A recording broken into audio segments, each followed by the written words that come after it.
because it's cheaper for them in the long run as well. Yes, sir. Do you have any programs like that with any of the other schools in the area, like Castleberry or any of the other area schools, or just Fort Worth?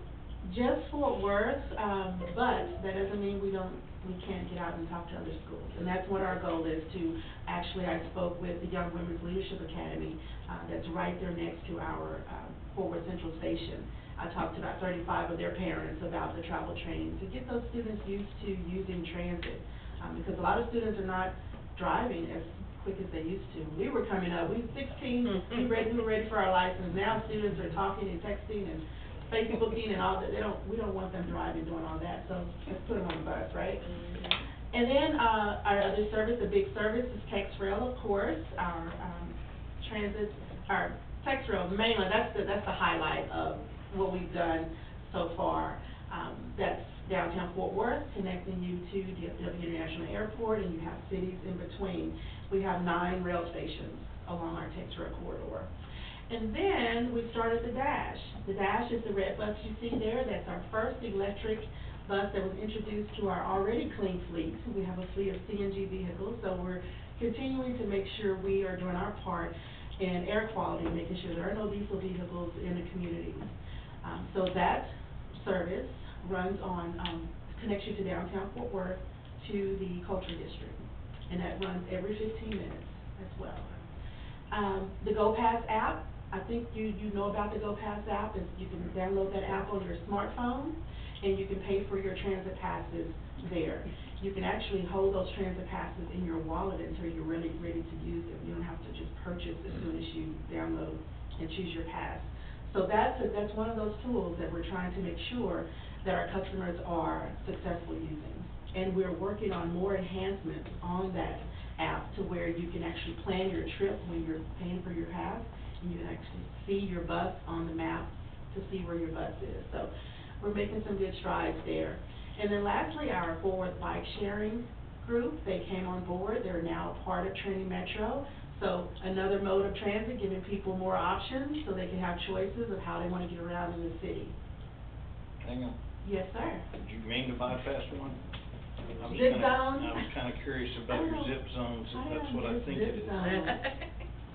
And then that's the most popular thing that's happening right now. Everyone loves the zip zones. That's our on-demand. South side? Yes, on-demand, first mile, last mile service. That is also utilized with an app.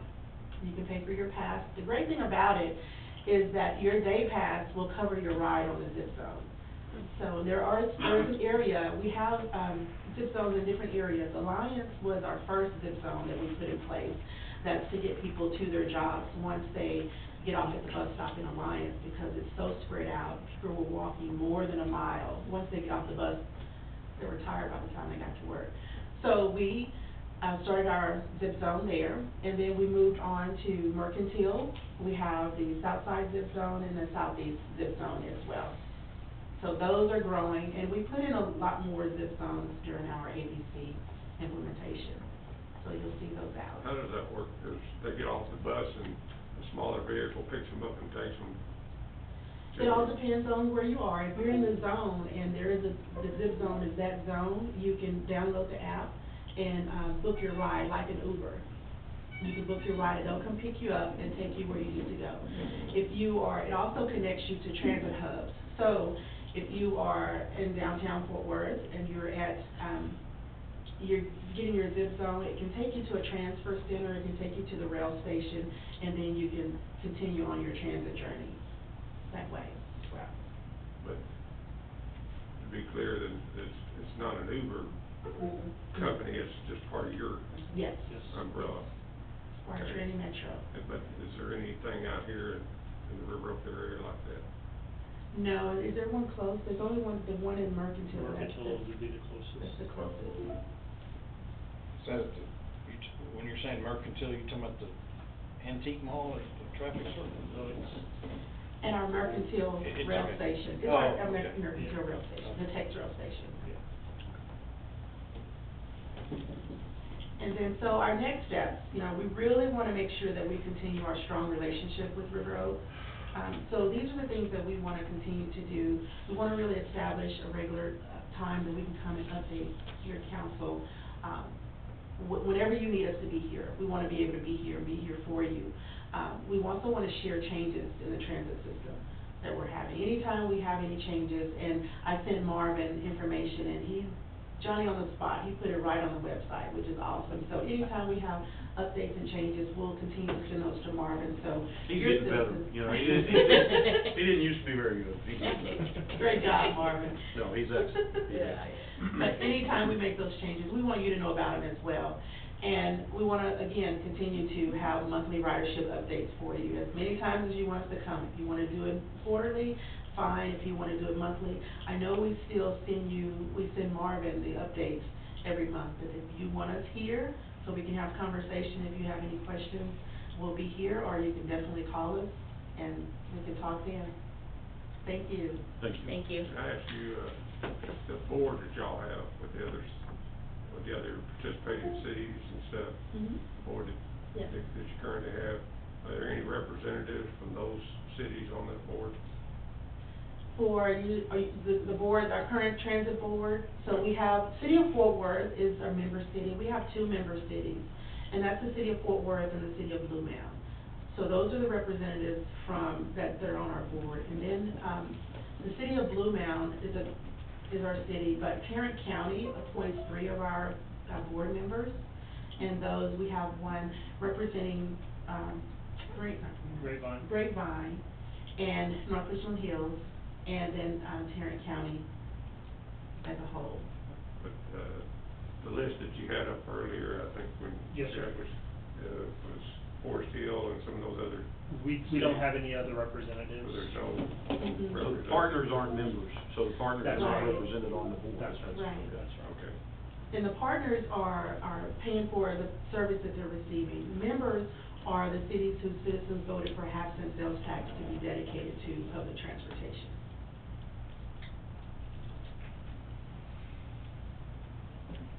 I'll be happy to answer any other questions that you may have. So, I couldn't see the list of the partner cities. How many are on there? We have Grapevine, North Richland Hills, our other partners, River Oaks, Crowley, Everman, and Forest Hill. Okay, that's helpful. Another question, this had come up, I think, in some of the discussions Marvin had, was related to how the NITS part is funding. I understand y'all call that access now.